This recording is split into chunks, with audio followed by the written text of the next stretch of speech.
dengan Bang Uyi.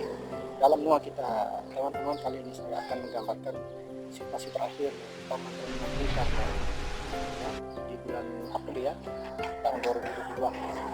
Kebetulan saya ambil lagi gambarnya karena memang baru selesai renovasi dirawat, sehingga saya ingin informasikan lagi ke teman-teman nuansa kita. Ya, sekarang kita sudah memasuki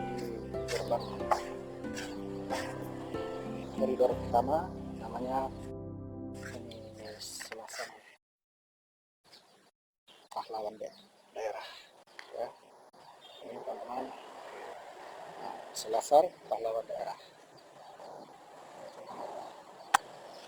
ya. Di sini ada kumpulan patung. Ini patung Baranuri, ada 6 patung ya. Di sana ada patung apa yang kita lihat nanti. Yang di sini patung Marilunga ya. Sekarang kita coba lihat patungnya, tapi kita perhatikan dulu situasi di sekitar. Ini masih belum dibersihkan rumput-rumputnya.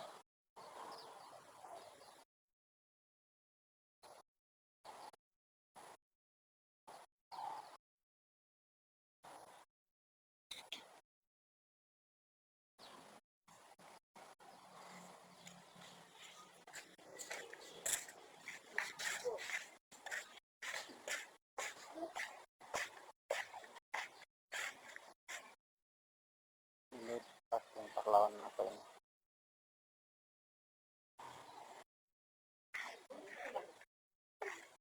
Ini sudah diperbaiki.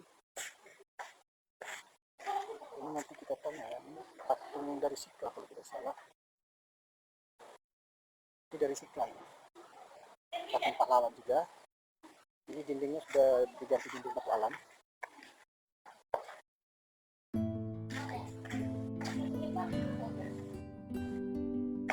Patung apa ya? Lupa. Pahlawan juga ini.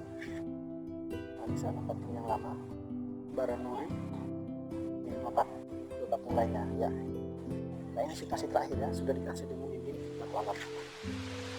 Sekarang saya masuk ke koridor yang kedua, namanya tadi Selasar Pahlawan Daerah. Nah, sekarang saya masuk ke Selasar yang kedua, yakni Selasar Soekarno. Selasar Soekarno. Nah, Selasar Soekarno ini terdiri atas diorama, ya, diorama, dan di bagian atas ini ada kawat, ada selasar ditutupi kawat dengan bahan kayu. Nah, ini diorama menggambarkan kedatangan Bung Karno waktu di ND tahun 1934. Pertama kali datang dengan kapal Van Riebeeck di dermaga Inde, di pelabuhan Inde. Maka dermaga itu dinamakan dengan dermaga Bung Karno. Nah, beliau dijemput oleh beberapa personil Belanda, dan sahabat pertamanya adalah Bapak Ibrahim Umar Shah. Ini yang mengantarkan beliau pertama kali dan menjemput beliau di dermaga. Kemudian ini yang setelah beliau tinggal di rumah Bung Karno yang difasilitasi dan dipinjamkan oleh Bapak Ambu Waru, Bapak Haji Ambu Waru. Terima kasih pada Bapak yang nenek yang sudah memberikan fasilitas ini untuk menjadi situs yang dikenal sebagai situs Bung Karno ya.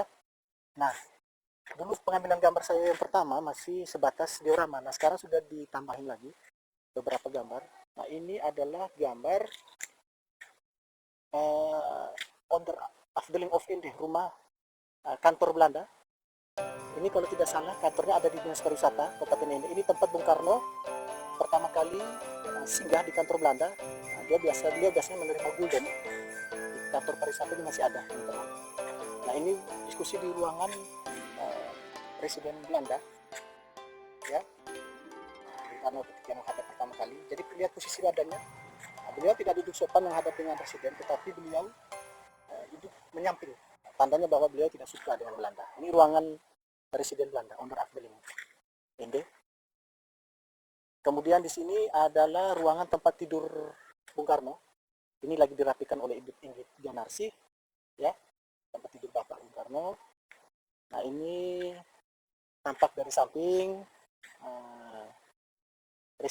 kantor Presiden Belanda di Jalan Soekarno, ya. Kemudian yang ini rumah Bung Karno yang pertama kali. Nah, jadi masih ditutupi dengan ini ya teman-teman, bagian itu masih ada tempat tutupan jendelanya. Nah, ini ya.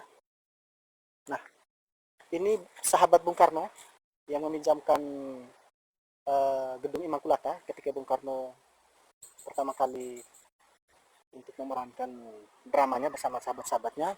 Ini Pater Pit Buma dan ini Pater Ge Huijing, ya, dua sahabat Bung Karno yang sangat berjasa untuk mendukung kemerdekaan Indonesia di ND. Ini adalah gereja Kristus Raja atau Cristo Regi di Jalan Katedral, termasuk gereja peninggalan dari zaman Belanda yang pertama kali untuk umat Kristiani. Dan ini dulu kalau tidak salah Masjid Arabita, tempat Bung Karno untuk melaksanakan ibadah sholat, dekat dengan Jalan Perwira, tempat tinggal Bung Karno. Jadi dua tempat ibadah ini adalah dua tempat ibadah yang sangat bersejarah teman-teman. Kalau kita lihat gambarkan kembali dalam diorama ini, sangat bersejarah. Ini situasi yang dahulu ya. Nah, kemudian yang ini Bung Karno senang berada di pantai, menikmati nyiur pohon kelapa, kemudian duduk bicara, berdiri ngobrol-ngobrol dengan temannya, kemudian dia memandang para nelayan menangkap ikan. Nah, ini sahabat-sahabat Bung Karno yang pertama kali datang dan bersahabat dengan Bung Karno itu adalah para nelayan yang sering beliau sapa ketika beliau jalan-jalan ke pantai, ya. Kadang-kala beliau beli ikan. Dan ini adalah jembatan Nangaba.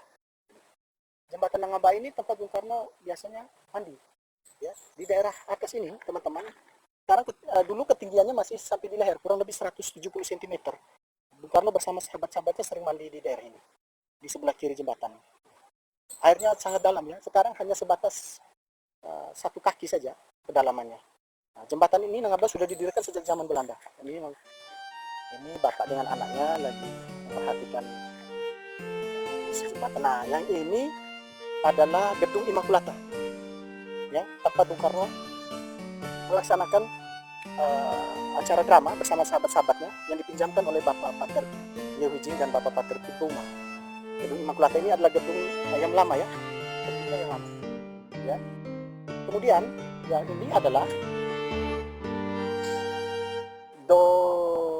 dua sahabat Bung Karno yang tampilan pertama di atas panggung ini semacam pamflet ya, semacam spanduk promosi untuk drama mereka tanggal 29 Agustus.